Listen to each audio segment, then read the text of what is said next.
छत्रपती संभाजीनगरमध्ये गृहपाठ केला नाही म्हणून 7वीतल्या विद्यार्थ्याला अमानुष मारहाण। वाळूज इथल्या राजश्री शाळेतल्या शिक्षकावर गुन्हा दाखल। गोंदियातील बेपत्ता वीटभट्टी मालक विनोद देशमुख यांचा मृतदेह आढळला जंगलात। हत्येचं कारण अजूनही अस्पष्ट। रावणवाडी पोलिसांकडून अधिकचा तपास सुरू। बुलढाण्याच्या संग्रामपूरमधील बोडखा गावात धक्कादायक घटना। किरकोळ वादातून मुलानेच कुऱ्हाडीचे घाव घालून केली जन्मदात्याची हत्या। हत्येनंतर मृतदेह फेकून दिला नदीत। पोलिसांकडून शोध सुरू। बीडच्या परळी तालुक्यातील जळगव्हाण गावामध्ये प्रेम प्रकरणाच्या संशयावरून तरुणाची धारदार शस्त्राने हत्या।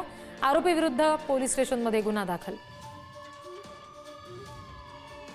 नागपुरात पूजेचा अश्लील व्हिडिओ दाखवत महिलेसोबत अश्लील कृत्य।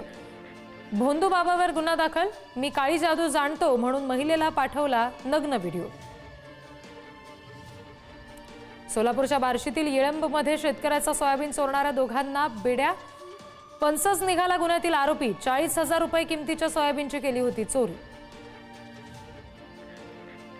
बीडच्या नेकनूर जवळ 4 किलो गांजासह आरोपीला बेड्या। नाकाबंदी दरम्यान गुन्हे शाखेची कारवाई। गांजाच्या वाहतुकीसंदर्भात पोलिसांना मिळाली होती टीप।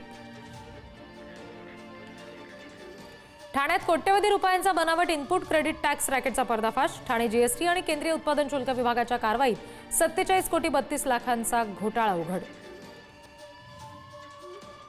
पुण्यामध्ये दौंड उपअधीक्षक भूमी अभिलेख कार्यालयातील कर्मचारी लाचलुचपत विभागाच्या जाळ्यात अडकले। 10,000ची लाच स्वीकारताना एसीबीची कारवाई।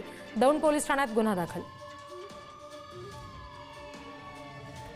खासगी ट्रॅव्हल्स चालकाच्या मनमानीला चाप लावण्यासाठी नागपूर पोलिसांकडून दिवसभर रस्त्यावरील पिकअप ड्रॉपला बंदी घातल्यानंतर पहिल्याच दिवशी 12 जणांविरुद्ध गुन्हे दाखल।